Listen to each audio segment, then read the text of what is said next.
Hello, здравствуйте.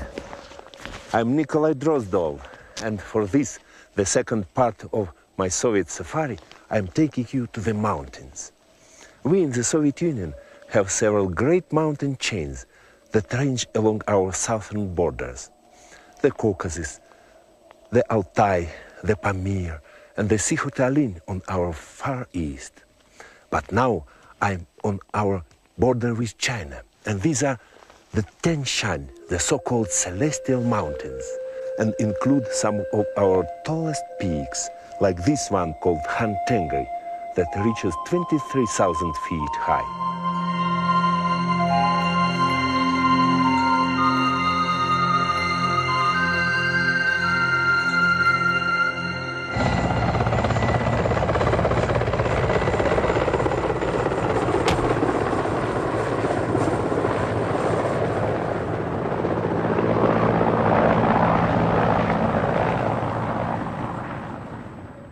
These mountains were born of continents in collision. 40 million years ago, what's now India drifted northwards and struck the soft underbelly of Asia. The impact crumpled the Earth's crust. It heaved the seabed 5 miles high, building the Himalayas, and beyond them, to the north, the Pamir, and these, the Celestial Mountains. Today, these mountain chains form a 1,000-mile barrier to moist, warm winds from the tropics, condemning the lands to the north to a climate dominated by the Arctic. They are also a barrier to southern plants and animals, though, as we'll see, it's a barrier that some can cross.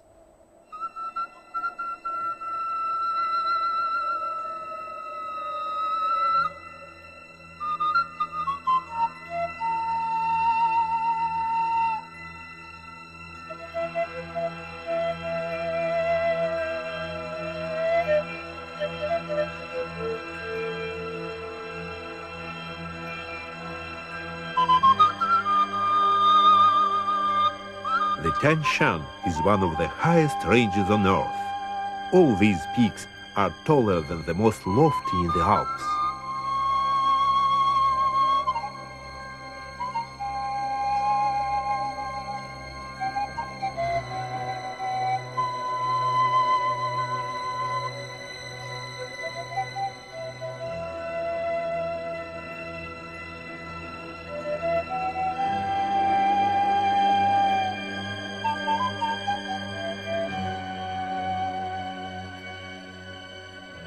Few creatures can survive these icy wastes, but there are footprints in the high snows.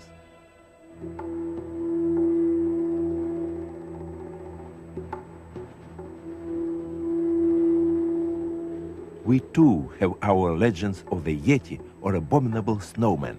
We call him Снежный человек.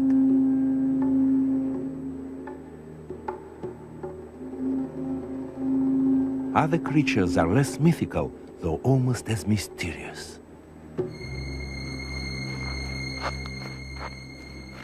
The snow leopard.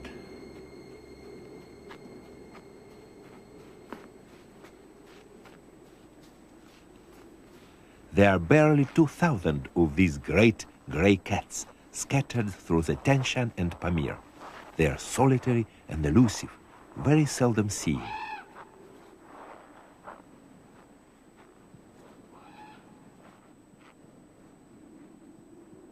Each needs a huge tract of these barren mountains to support it. They prey on various creatures, but especially ibex, a kind of mountain goat.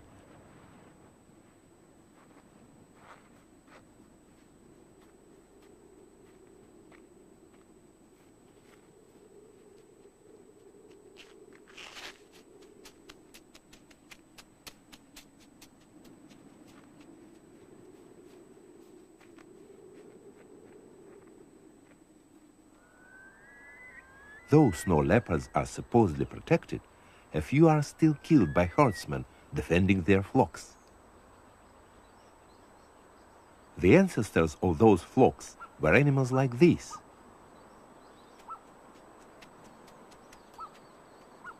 Several races of wild sheep range the mountains of Central Asia, from the low stony hills of the desert to the high peaks of the Pamir.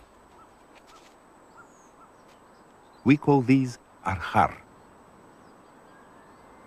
In spring, the snow melts first from the south-facing slopes, and it's here that the first fresh grass is found.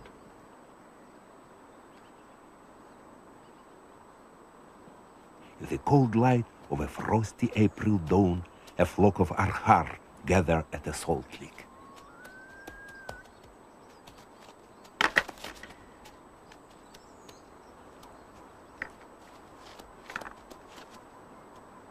These are young rams, with a few young or barren females. The older males are in a separate flock, and so too are ewes with newborn lambs. The sexes mingle during the rut, but that won't be till December. Now in spring, the young rams are practicing for the more combative times that lie ahead.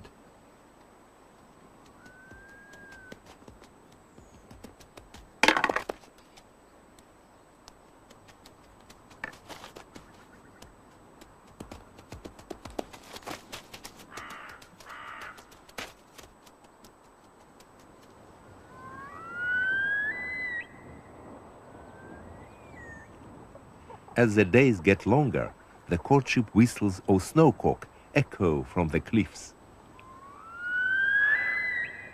5 kinds of these turkey-sized partridges are found in our mountains.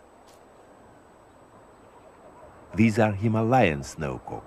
They are called ular in Russian.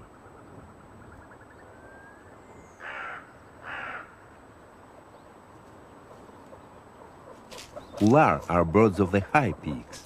Never far from the snow line, they nest at up to 15,000 feet. And when other birds migrate to warmer climes, snowcocks stay in the mountains right through the bitter winter.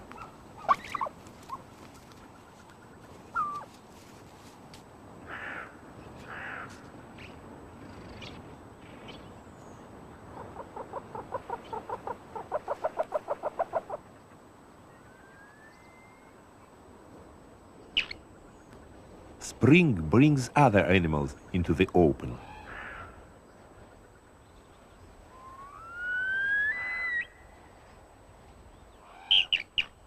As the snow retreats, marmots emerge from hibernation.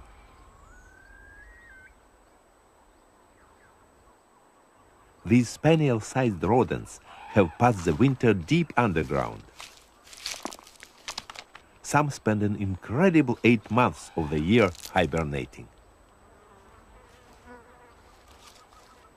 Now they clear out their burrows, gather fresh bedding, and begin replacing the weight they've lost during their winter's sleep. Spring is also a time to renew social contacts.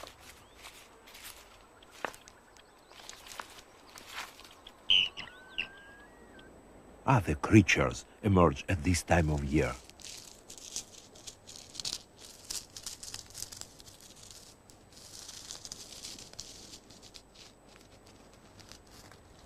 This poisonous viper is found in the Tian Shan as high as 10,000 feet. It's not unusual to see it crossing patches of snow, but only to get to the snow-free ground on the other side.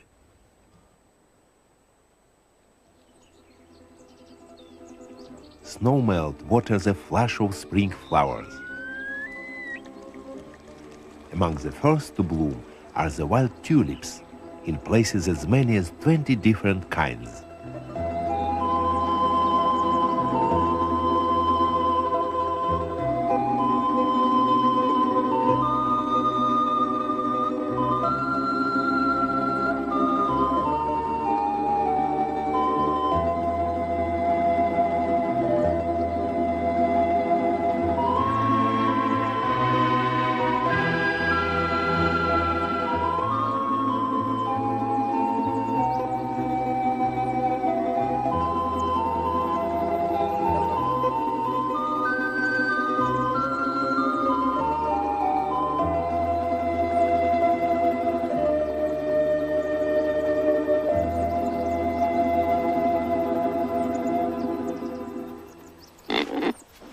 Wild pigs take advantage of the season's new growth.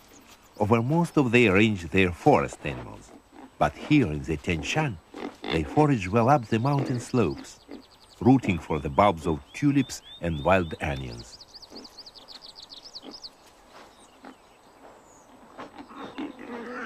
By May, the sows have litters of stripy piglets.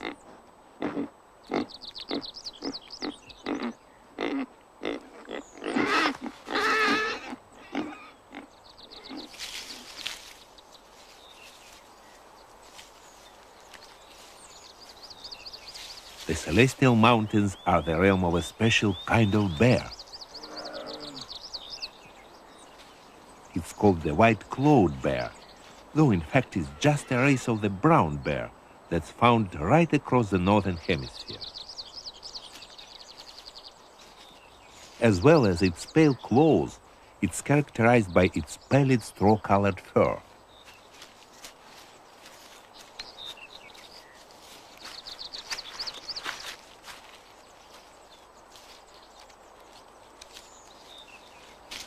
Bears too will have spent the winter sleeping. Now they too are replacing lost weight.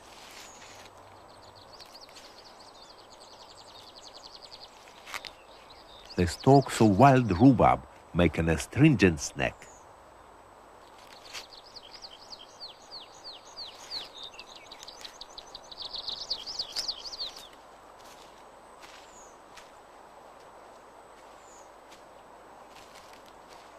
For most of the year, bears are solitary.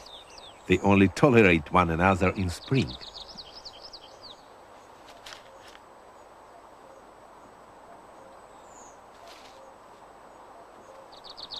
The cubs from this mating won't be born until Christmas, when the female is once more resting in her winter's den.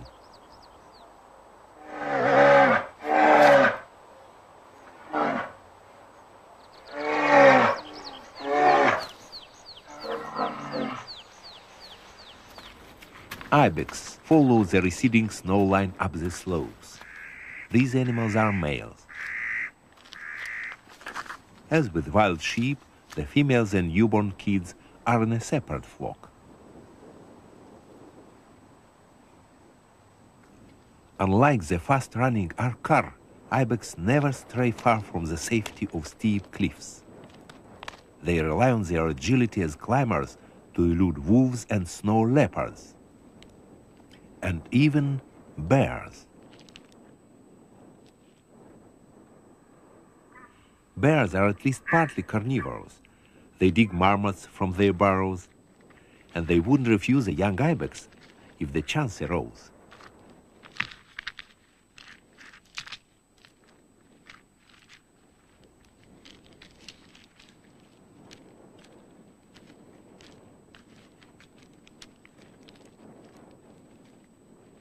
The bears are moving upwards too. They are powerful climbers and sometimes go as high as 12 or 14,000 feet. Glimpsed amongst the peaks or leaving their footprints in the high snows, they may be the origin of some of the stories about the Yeti. But there's little to interest a bear up here. Usually they cross high ridges just to get to the other side, where there's more to eat. The high valleys of the Tian Shan are home to one of our rarest and strangest birds. It's found only where the rivers are broad and shingly, rather than rocky and torrential.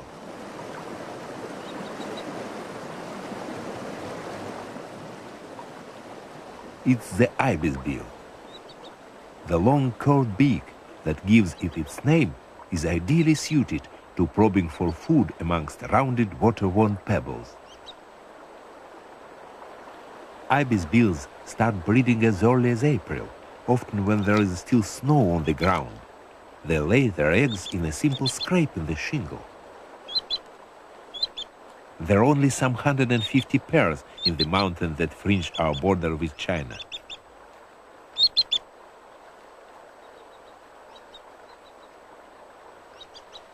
While the ibisbills are incubating, birds that breed at lower levels will already have hatched their eggs. One of the most exotic nests in riverine forests at the foot of the Celestial Mountains.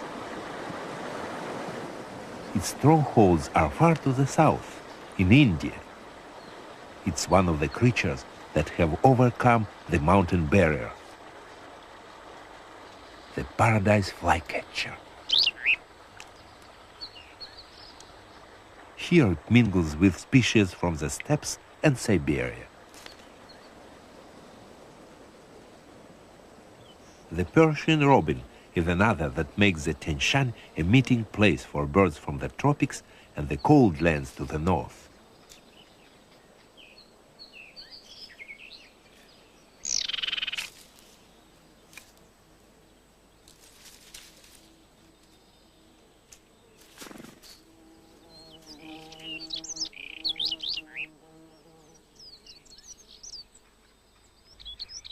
Higher up the mountain, there's yet another link with India, the Himalayan ruby-throat.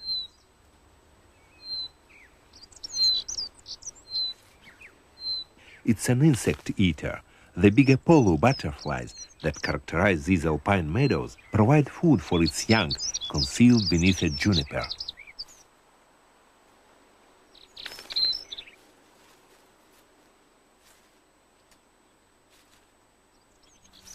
The same junipers play host to the white-winged grosbeak. Grosbeaks are seed-eaters. The huge beak that gives them their name is well suited to husking juniper berries.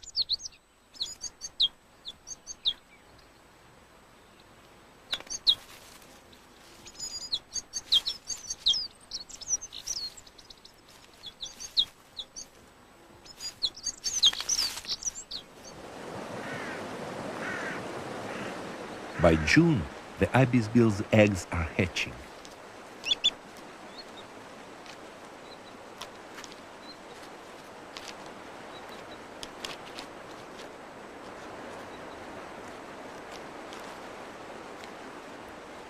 The chicks are well camouflaged, but even so, they can still attract the attention of predators.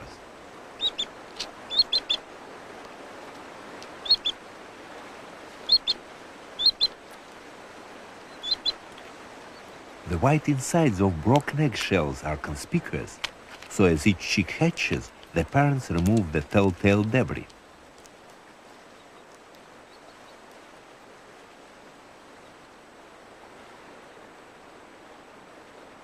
The chicks will leave the nest soon after they hatch, but they depend on their parents for warmth and shelter, and for much of their food.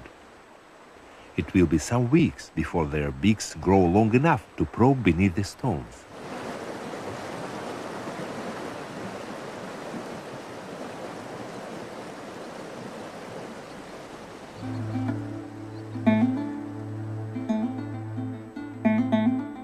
The high valleys where the ibisbills nest may be remote, but not all are deserted. Nomad encampments dot the landscape as they have for centuries.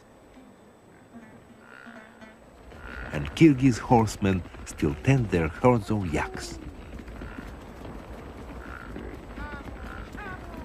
The yak is a kind of high-altitude cow. It comes originally from Tibet and the Himalayas. Indeed, yak is a Tibetan word. Here in the mountains of Kyrgyzia, it's at the northern limits of its range. Few truly wild yaks are left. Most like these are domesticated, but they still retain all the traits of their wild ancestors. Their long skirt of hair keeps them well insulated. They are ideally suited to these elevated pastures, where no ordinary cow could survive the frigid winters. Yaks are still wild in temperament. Some of these have had their horns removed to make them less dangerous. This herd is kept mainly for its meat, but over most of their range they are used as beasts of burden and exploited for their hair and their milk. Like many hoofed animals, they enjoy a roll in the dust.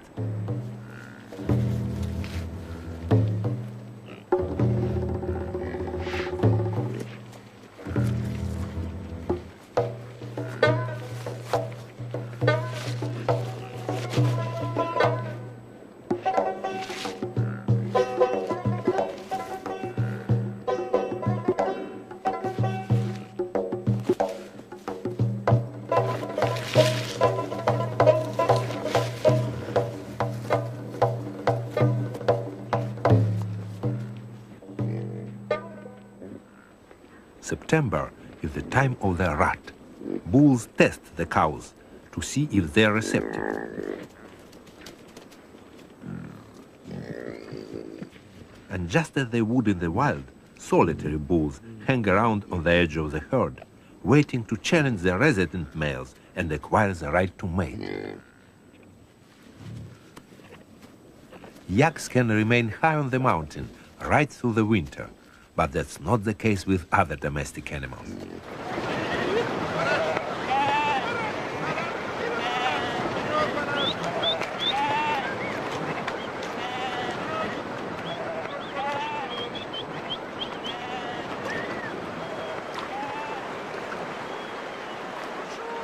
Sheep aren't as hardy as their wild ancestors. They are taken up the mountains in spring, but at the end of summer, they must be driven down to kinder elevations.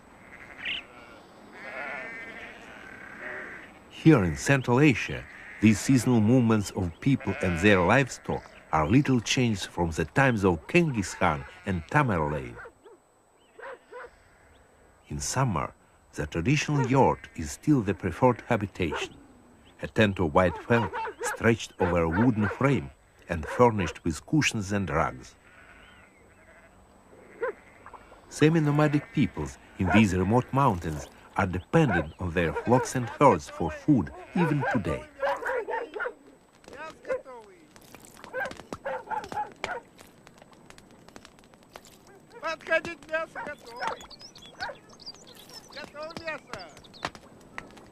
Kyrgyz children are taught to ride almost before they can walk. If there's an animal that's played a more vital role in this people's history than any other, it's the horse. It was the horse that enabled Genghis Khan to thunder out of Mongolia in the 13th century, to conquer an empire that stretched from China in the east to Poland and Hungary in the west. Warriors on horseback were to terrorize Eastern Europe for the next 300 years. Today, these descendants of the Mongol hordes still keep horses, but for more peaceable purposes, for their meat and for their milk.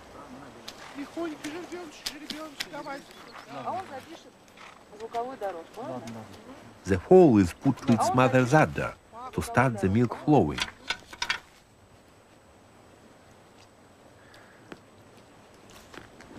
Then it's pulled away, but it's held where the mother can see it to maintain the flow.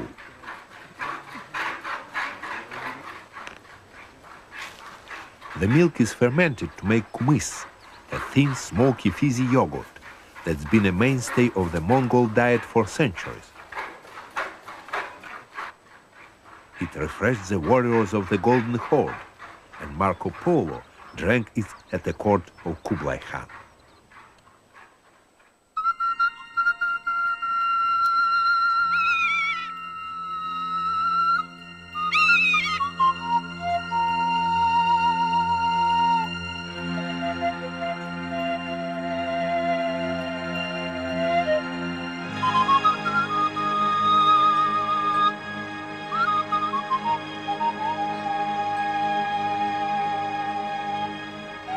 The icy summits of the Celestial Mountains are the only high peaks in Central Asia.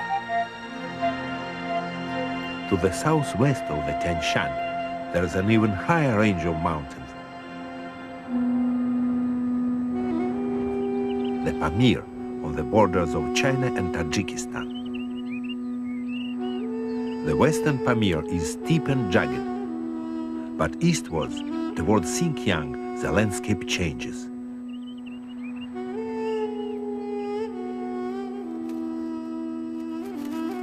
It's a high, dry plateau, broken by one great sheet of water, Lake Karakum, the Black Lake.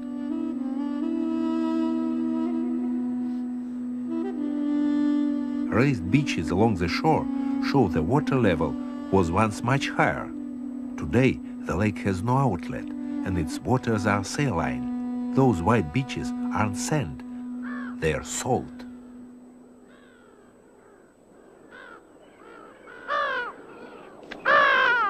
Karakul lies at over 13,000 feet and it's frozen for 7 months of the year. But despite that, it's not devoid of life. Brown-headed gulls.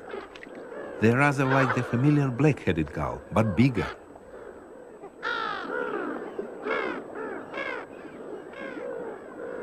It's one of our rarest birds. There are only a few hundred pairs, and they nest only here and a handful of other lakes in the Pamir.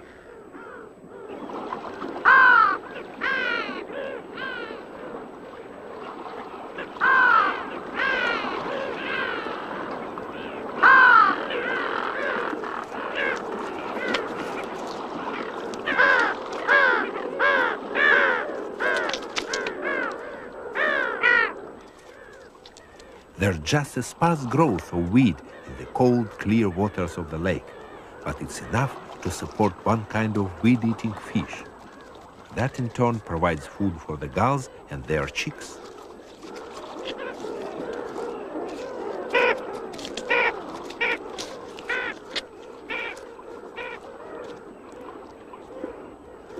By July, the chicks are well grown, but they are still dependent on their parents for food.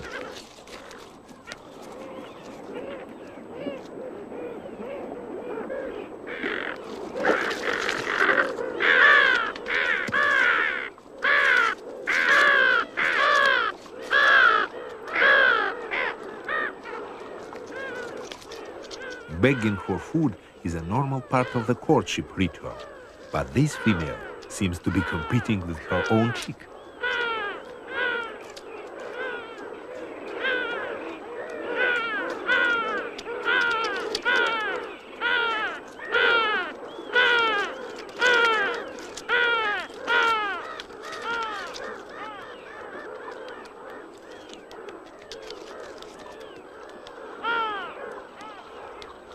One of the other birds that nest here makes what must be one of the most remarkable journeys in the animal kingdom. The bar-headed goose. It winters on the plains of northern India, and each spring it cuts through the Himalayan barrier, threading its way through high glaciated valleys to reach its nesting grounds.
These geese hold what is surely the altitude record for migrating birds.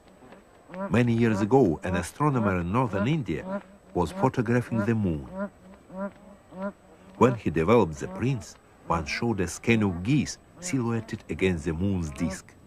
From their size, he calculated that they must have been flying at 29,000 feet. That's almost the height of Everest. Barheads breed in what must be some of the most remote and desolate places on Earth. Most nest on soda lakes on the Tibetan plateau, but a few travel on north and west to the Tian Shan and Pamir.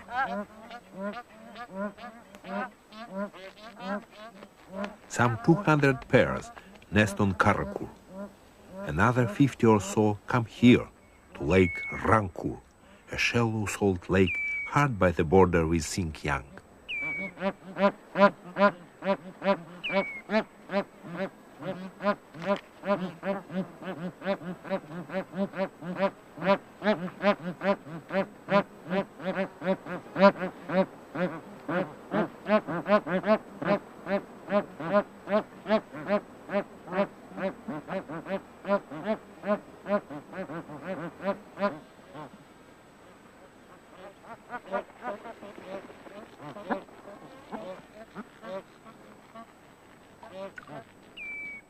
Almost no rain falls here, and even in winter there's little snow.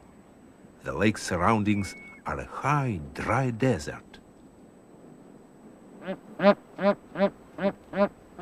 The geese arrive in late May, when the lake is still frozen. They settle on barren, salty islands.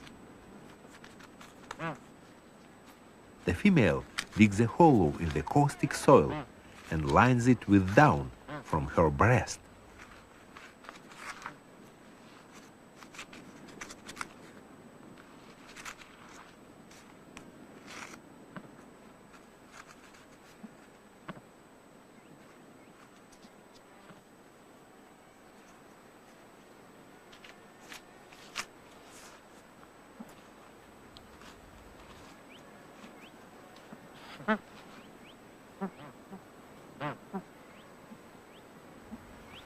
In this simple nest, she lays between 2 and 5 eggs. It will take them nearly a month to hatch.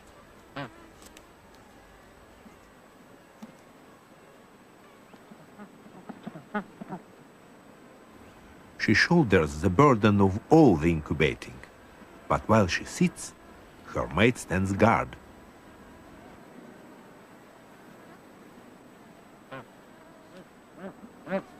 Though nesting on islands keeps wolves and foxes at bay, there are other dangers. Ravens. When the first clutches hatch, a few adult eggs are left in the abandoned nests. These attract scavengers from the surrounding mountains. But given the chance, ravens take eggs from any unguarded nest.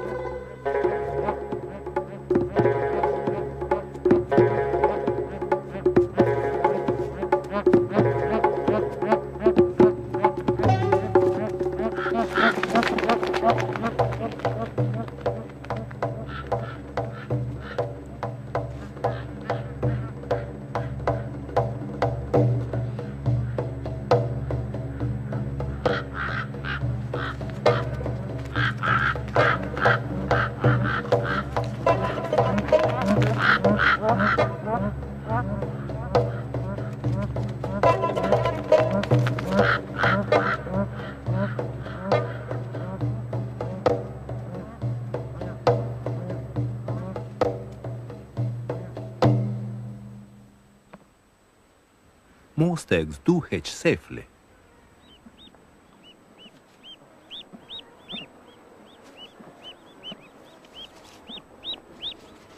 The chicks remain on the nest for a day.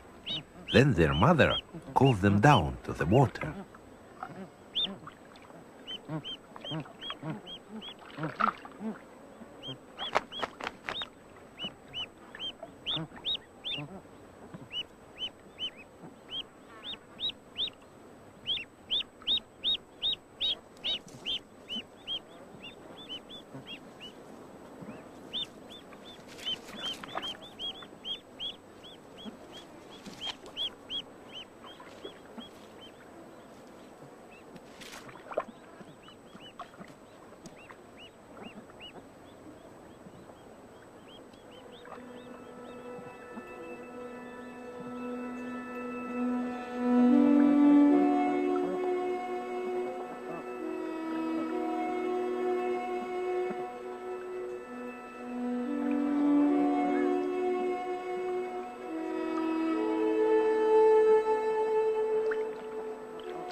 Rankul is very shallow.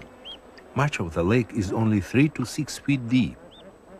In summer, its corrosive waters warm rapidly, and there are prolific hatches of midges, full of protein for the growing goslings.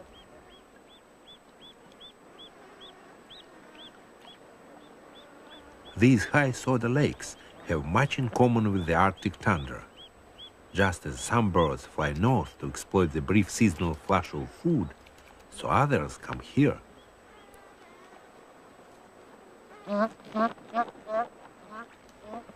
Mongolian plover forage on the shore,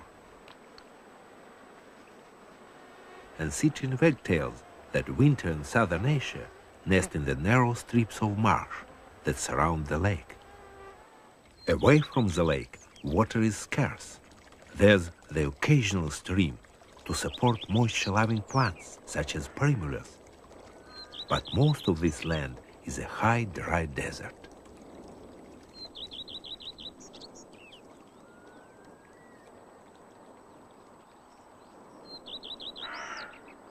Out there, plants have to contend with very different conditions. They are frozen by night, baked by day, blasted by the cold and gritty wind. Most grow as low mats or cushions, clinging close to the ground for shelter. You might think that no animal could survive in this desolate moonscape. But there is life here.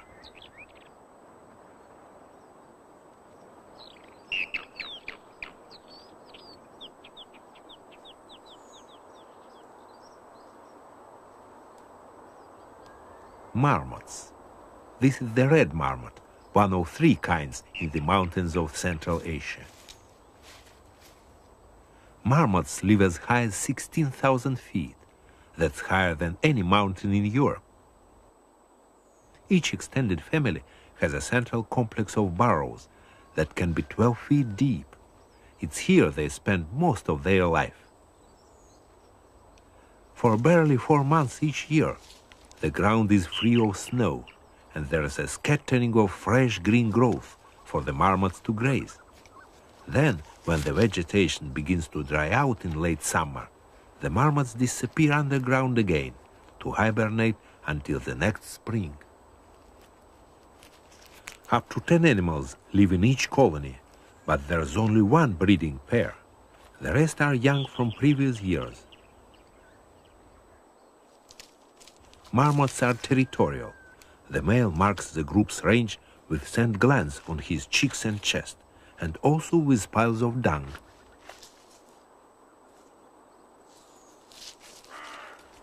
The territory is perhaps 5 acres in extent.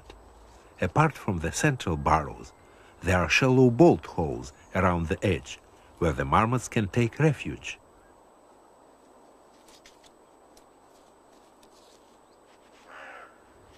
This is the mother. Her young will have been born early in May, but they don't show themselves above ground until they're more than a month old. Baby red marmots are great. They won't acquire the foxy red fur of their parents until the end of their first summer.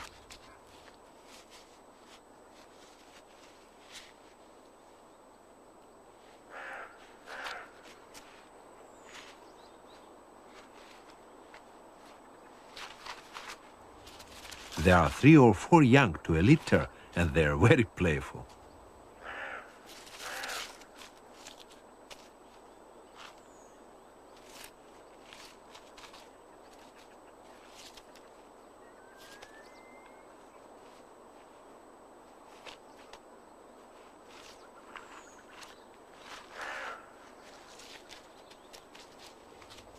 A break from motherhood to bask in the sun.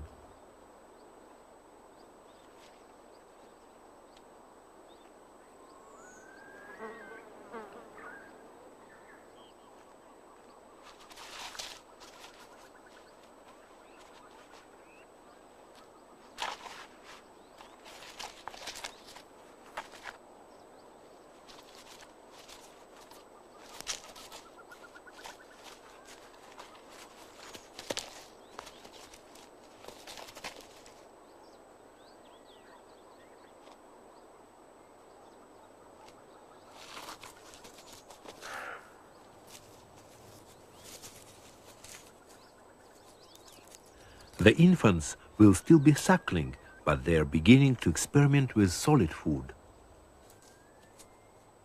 And they are starting to explore away from the burrow. It's at this stage of life that they are most vulnerable.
For young marmots, foxes are the major threat.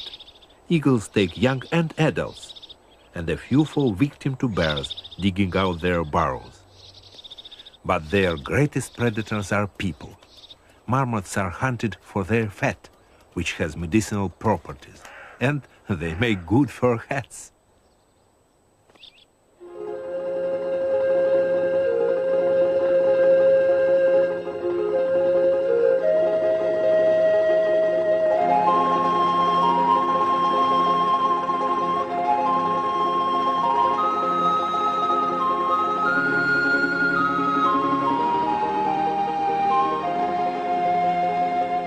On the southwestern edge of the Pamir, there lives one of the rarest animals in the country, more scarce even than the snow leopard.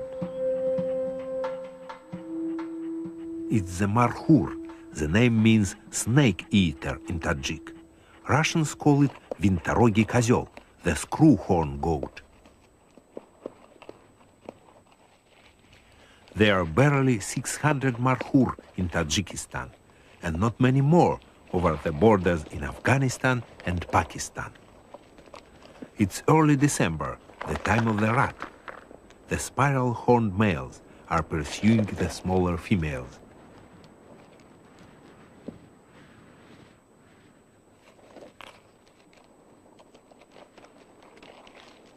Most of the year, marhur stay below the snow line. Higher up, the pigs are already in the grip of winter.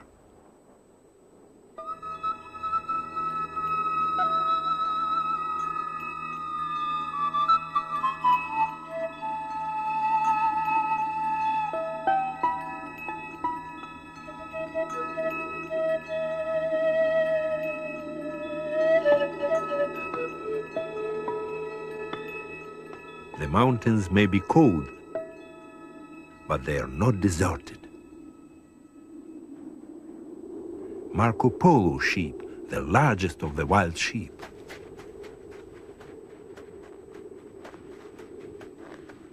These giant sheep stay up at 12 to 14,000 feet right through the winter. Although the cold is bitter, here in the eastern Pamir, there is only a thin covering of snow, little enough for the sheep to scrape away to find food.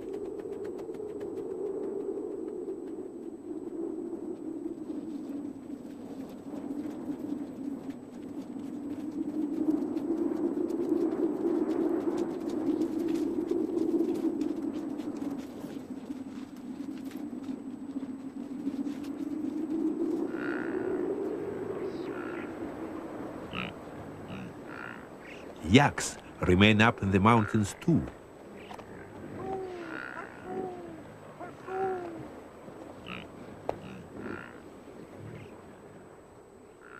Some of the yak herders stay with them, not to feed their animals, but to defend them against wolves and perhaps snow leopards.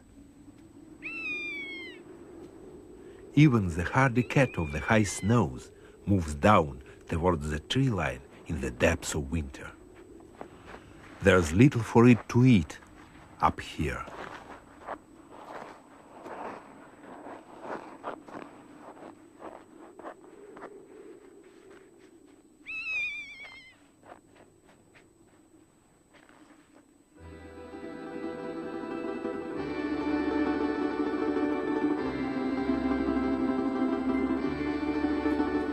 The very highest peaks are left cold, silent, and deserted. We leave the mountains in the very center of the Pamir, beside the 50-mile length of the Fetchenko Glacier.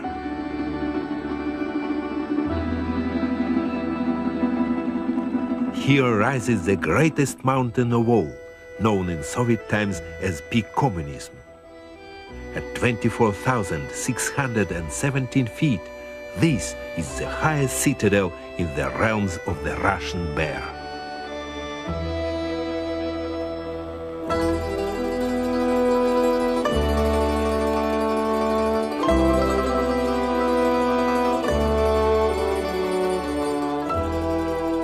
The next stage of our journey takes us from the icy roof of Central Asia to the baking hot lands and dry salt lakes on our border with Afghanistan. I hope you'll join me. Till then, до встречи!